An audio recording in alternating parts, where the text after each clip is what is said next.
Assalamu alaikum wa rahmatullahi wa barakatuh. And good morning to all of you. Is it still morning? This promises to be an exciting conference after that opening address. And it's going to be more exciting this afternoon when we listen to Hugo Salinas Bryce and the others.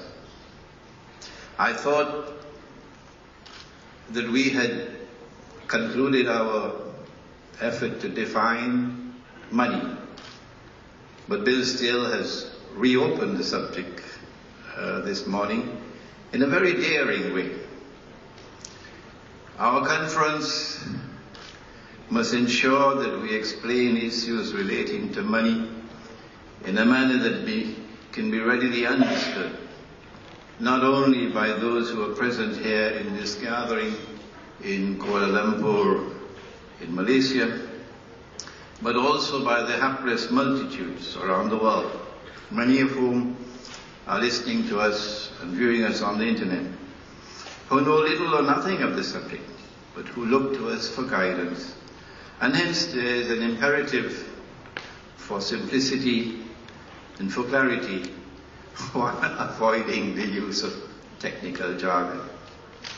However, we must provide an adequate explanation for the term petrodollar, since our view is that it is symbolically present in a hadith or a saying of Prophet Muhammad, peace be upon him, on which this presentation is based. We must reveal the staggering role that it has played and still plays in sustaining today's unjust monetary system, as well as the equally unjust international banking system. Both of these are absolutely unique phenomena in human economic and monetary history.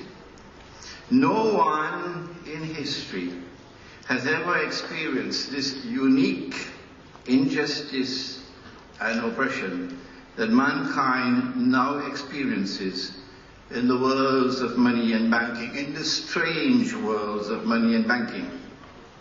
And this perhaps explains partly the strange ignorance of the reality of the subject. Our view is that petro money has an even more sinister role to play in the new monetary system which will emerge to replace the present one, consequent upon the demise of the US dollar.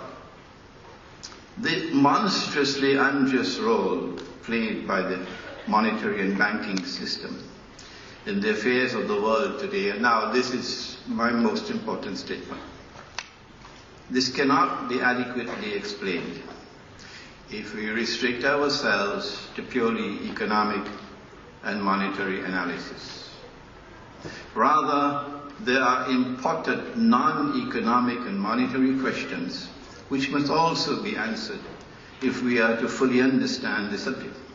For example, gold and silver have continuously functioned as money, at least in our history, 1400 years of our history, until modern Western civilization emerged with an agenda of establishing its dominion, a strange and mysterious agenda of establishing its dominion over the rest of the world. Western wars of aggression led to colonization of much of the non-European world. And so now I ask some questions. Is it by accident or by design that decolonization resulted in the rest of the non-European world being incorporated into the mysterious and ominous European monetary system in which, for the first time in human history, mankind was prohibited by international law from using gold as money, and in which money with intrinsic value was replaced by money with no intrinsic value, prohibited. Is it by accident or by design that the new European monetary system supported a European-comprised banking system which together operated in such wise that they and their clients grew incredibly wealthy while the rest of the world was imprisoned in increasing poverty and destitution. Has that economic impoverishment led to political servitude? Is it true or is it false that modern political servitude invariably implies conformity with the Zionist agenda? Is it by accident or by design that European Zionist Jews and Zionist Christians have a firm control over that monetary and international banking system and are using it to the advantage of the State of Israel? Is it by accident or by design that the modern secular West continued the jihad that they call the Crusades, waged by medieval Christian Europe to liberate the Holy Land from Muslim rule until success was finally achieved in 1917? Why did non-European Christians refrain from participating in a Christian jihad? Why did Western European Christians fight their Eastern Christian brothers in faith while making their way in a Christian jihad to the Holy Land? And finally, is it by accident or by design that the West then presided over the birth of a State of Israel in the Holy Land, some 2,000 years after Holy Israel had been destroyed by divine decree? And the Jews were then brought back, sometime by hook and sometime by crook, to reclaim the Holy Land as their own some 2,000 years after they were expelled from it by divine decree. Did all of the above take place by accident? Or was it part of a grand design that would eventually make it possible for Israel to rule the world? Why would Israel want to rule the world? The Quran has declared that it has come to explain all things. It's Surah Al-Ma'idah, Surah number 16, verse 89. And we have some of our books, Jerusalem and the Quran, the gold dinar and silver dirham, Islam and the future of money, in which we have turned to the Quran and turned to the Hadith to try to provide answers to these questions. And what these answers indicate is that there is an eschatological dimension to the subject of contemporary world affairs, which is absolutely indispensable for proper understanding of the subjects of money and of banking. And at the heart of that explanation is the return of the true Messiah, Jesus, the Son of Mary. Peace and blessings of Allah be upon them both, who when he returns will rule the world from Jerusalem.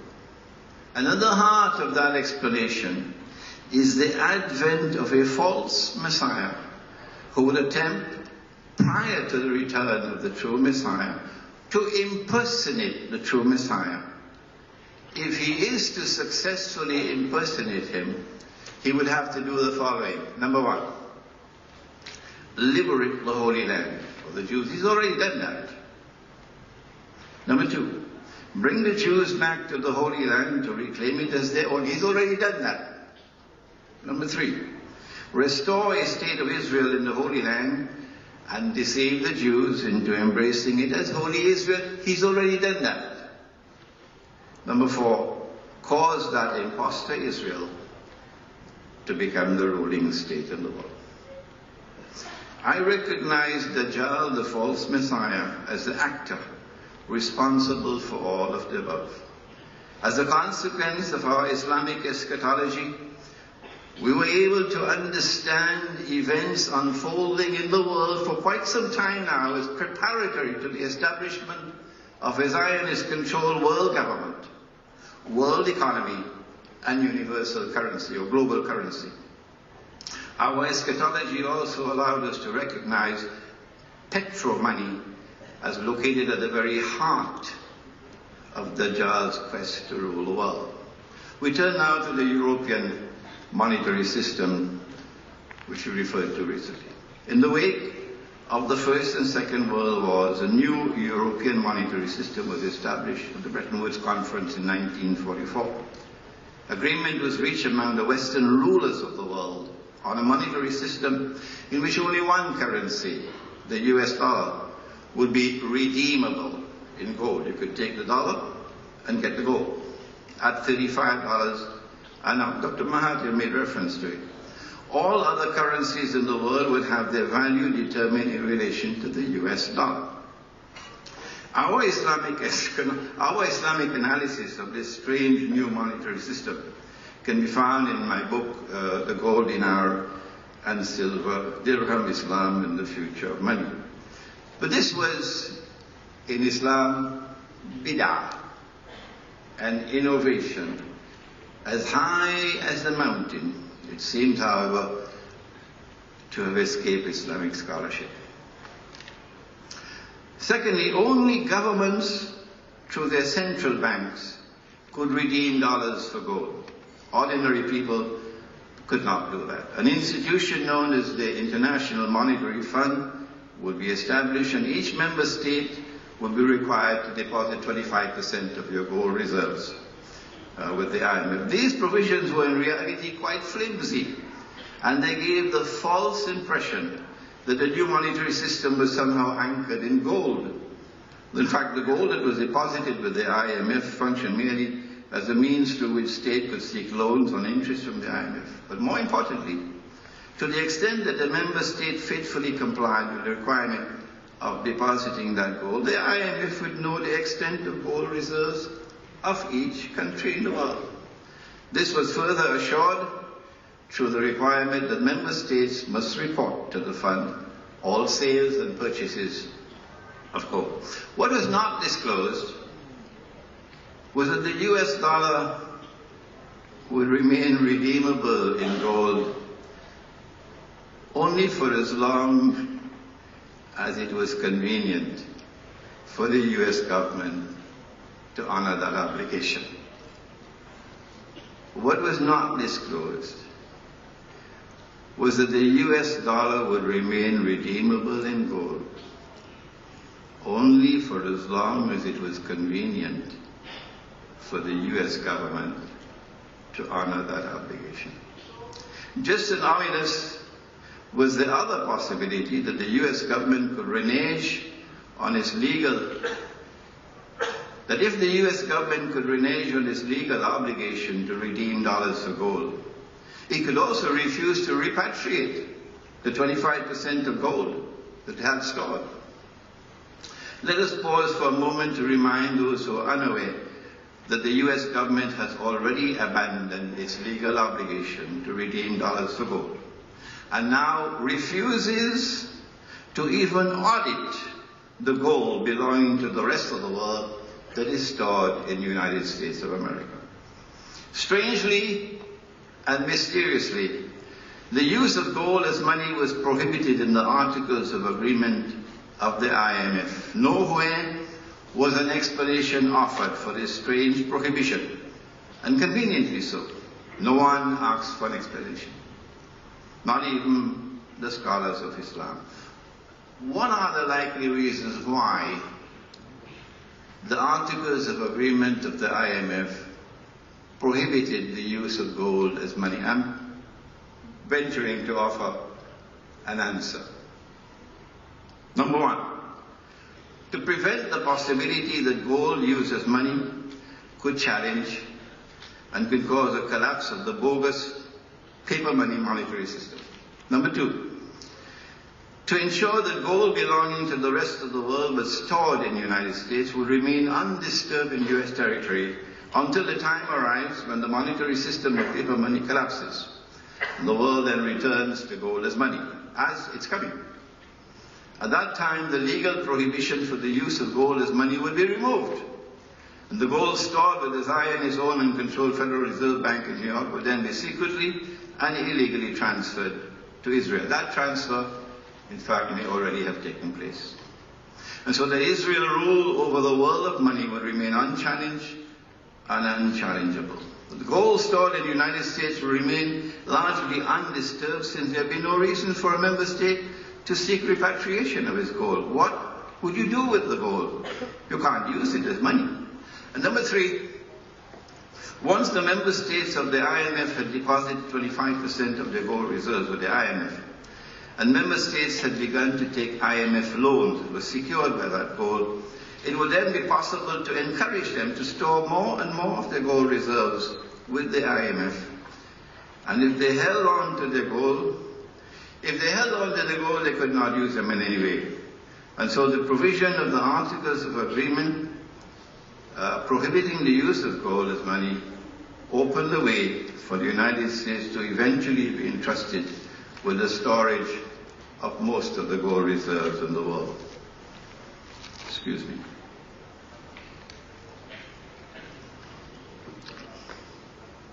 It is absolutely amazing that the world of Islamic scholarship never responded, since 1944, up to this day, to the IMF Articles of Agreement, to point out that Allah Most High made the use of gold and silver and commodities of food consumption as money. He made them halal. Gold and silver and articles of food consumption as money.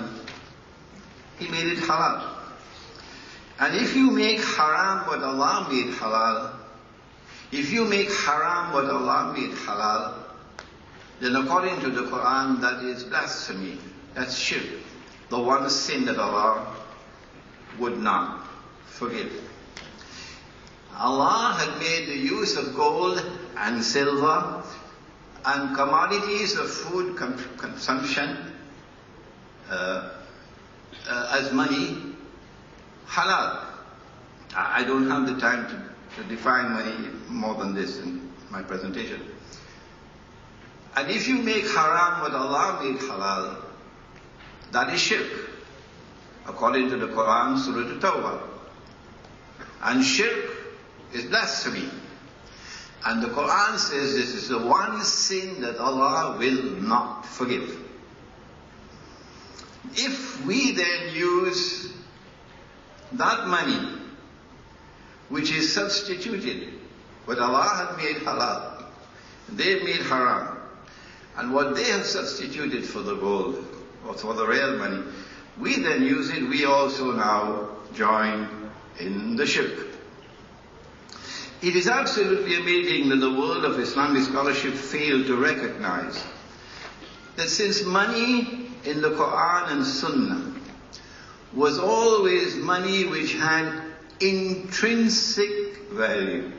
The value of the money is in the money and created by Allah, not by George Soros. If Allah had given us money which is always money with intrinsic value, then it was an abandonment of the Quran and of the Sunnah to turn and accept money with no intrinsic value. The paper money was bogus. It was fraudulent. It was haram. But kindly allow me to also say, Islamic banking doesn't appear to have understood that as yet. In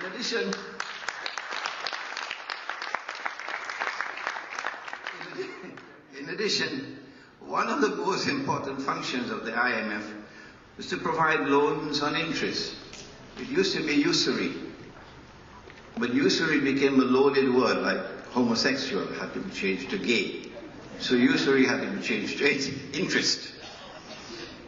One of the most important functions of the IMF was to provide loans on interest to member states. These loans, of course, will be provided from funds deposited with the IMF by such member contributors of the USA.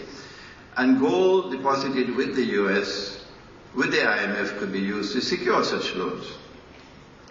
But Allah Most High, in the Quran, in the Torah, in the Gospel, prohibited money being lent on interest. Money has no time value, not with the God who created us.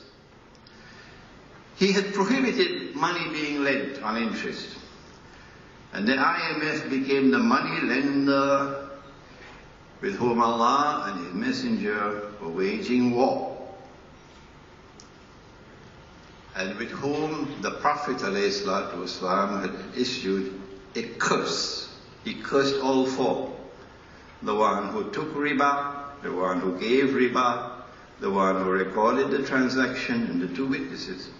Despite all of the above, the strangely silent world of Islamic scholarship saw nothing and did nothing to warn Muslims and to prevent Muslim membership in the IMF. In fact, the only challenge to the new international monetary system that emerged in the first 25 years of its existence came from France. I wish I had the time to tell you what de Gaulle, President Charles de Gaulle, did, but the French challenge eventually led to the United States reneging on its obligation to redeem dollars for gold. And so Bretton Woods collapsed in August 1971. Would Islamic scholarship now take the opportunity, with the collapse of Bretton Woods, to articulate an Islamic conception of money and of a monetary system?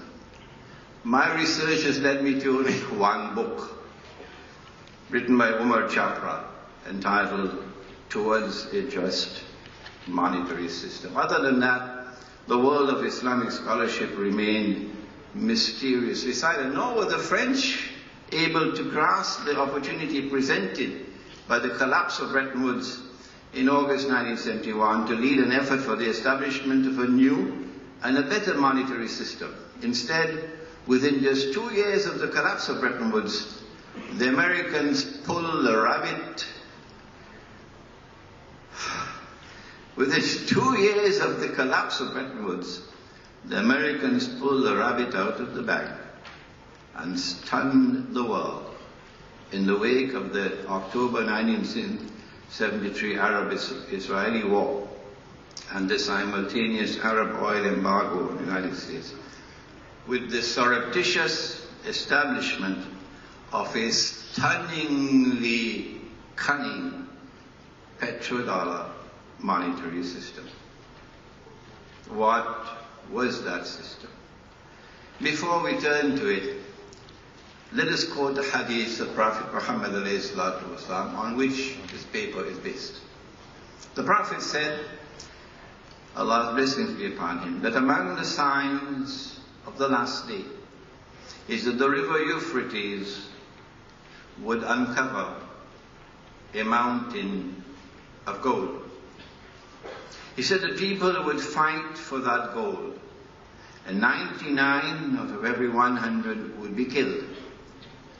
But each one of them would expect to be the one in 100 who would survive. He went on to warn that whoever is present at that time should not take of that gold. Sahih Bukhari. The river Euphrates did uncover a mountain of gold less than 100 years ago.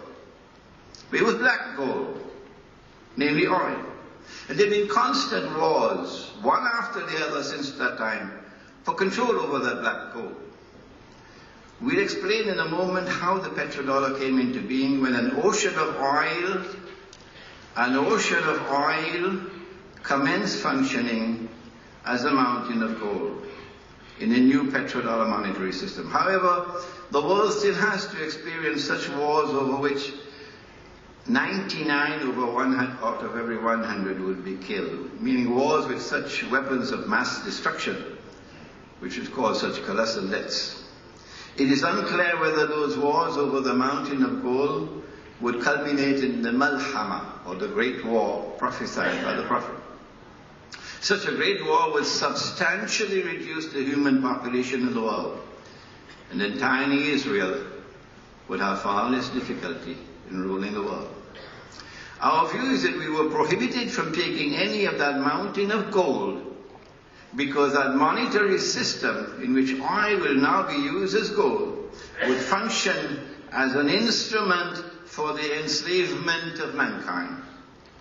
To the extent that we used it, we would eventually be enslaved. And now the road to the petrodollar.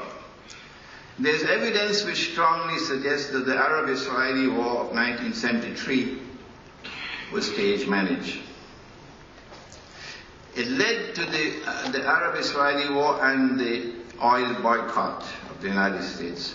It led to the spectacular rise in the price of oil from $3 a barrel to $12 a barrel, 400% rise in the price of oil. The spectacular rise in the price of oil not only benefited the American and British oil companies, but also, more importantly, the largely Arab oil-producing countries. The windfall in Arab oil revenues created an opportunity that was cleverly exploited by the United States to seek to replace a monetary system based on gold, or superficially based in gold, as Bretton Woods, with a new one based on oil. In other words, the Americans wanted oil to function as gold in a new petro-monetary system. Henry Kissinger, the American Secretary of State, successfully negotiated with Saudi Arabia's King Faisal an agreement requiring oil to be sold for only US dollars. Saudi Arabia then persuaded the other Arabs to join, and that's the birth of the petrodollar. Excuse me.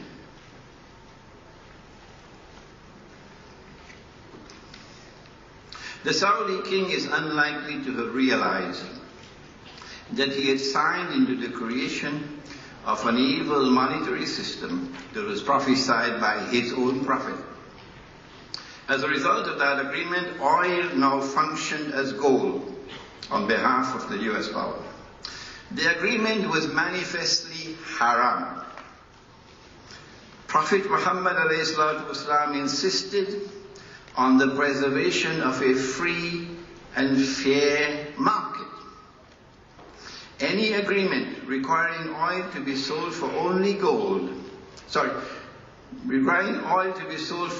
US dollars constituted a violation of the free market. And since the US dollar could no longer be redeemed for gold, it was also a violation of the fair market. The United States no longer had to bother about the relationship between gold reserves and the quantity of US dollars in circulation. No. The price of gold could rise to infinity without posing any real threat to the US dollar. In other words, an opportunity was created for the Federal Reserve to create as much money as it wanted, with the sky as the limit, and to then feed that money into the banking system. And as the banks lend that money on interest, the newly created money would then be legally recognized as money. Indeed, the world has moved away from printing paper, as Dr. Mahathir explained this morning. All you have to do is sign a check for $7 trillion.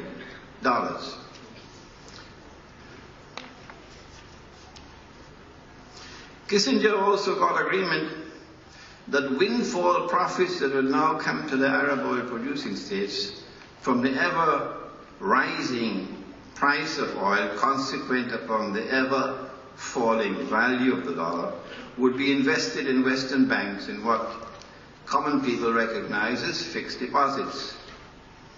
They would invest in their petrodollars in US Treasury bonds, for example. And so petrodollars would transform them into moneylenders on interest. I suspect that the quid pro quo for this agreement was a secret defense treaty in which the United States guaranteed the security of the state of Saudi Arabia.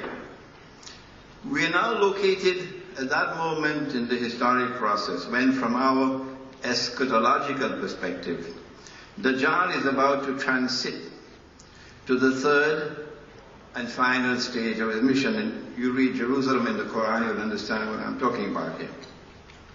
In the first stage of his mission, about which the Prophet ﷺ had spoken, the world experienced the emergence of Pax Britannica, with the sterling pound emerging as an international currency. That didn't happen by accident. In stage 2, Pax Americana replaced Pax Britannica, and the US dollar replaced the sterling pound as the international currency. This is not by accident. And our view, expressed in Jerusalem in the Quran, which was published in 2002, is that Pax Judaica will replace Pax America, and a new international currency will replace the US dollar. We do not know whether that new international currency will be the Israeli shekel or the bankor, or whether the Zionist bankers will coin a new name for electronic money. Whatever be the name of that new international currency or global money that would succeed the US dollar, it should be clear that it will be based on the same petro money foundation as the petrodollar. This would not be possible without an alliance between Israel and the Arab oil-producing states, Saudi Arabia in particular. So we are now able to understand more clearly why Prophet Muhammad, Allah's blessings be upon him, made that ominous declaration concerning Najd. That's where the Saudi rulers have emerged, Najd. He said that from Najd would come the horns of Satan.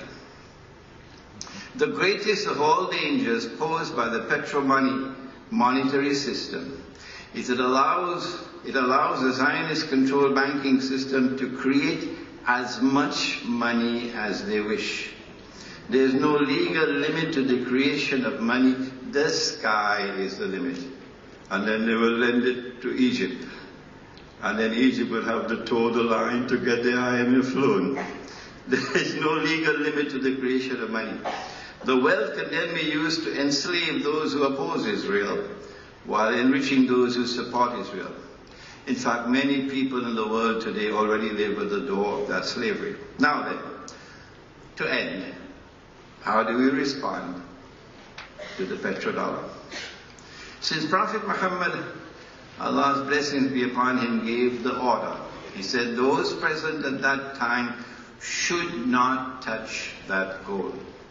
The implication is that Muslims in particular have a religious obligation to stop using today's paper, plastic, and electronic money that is bogus, that is fraudulent, that is haram.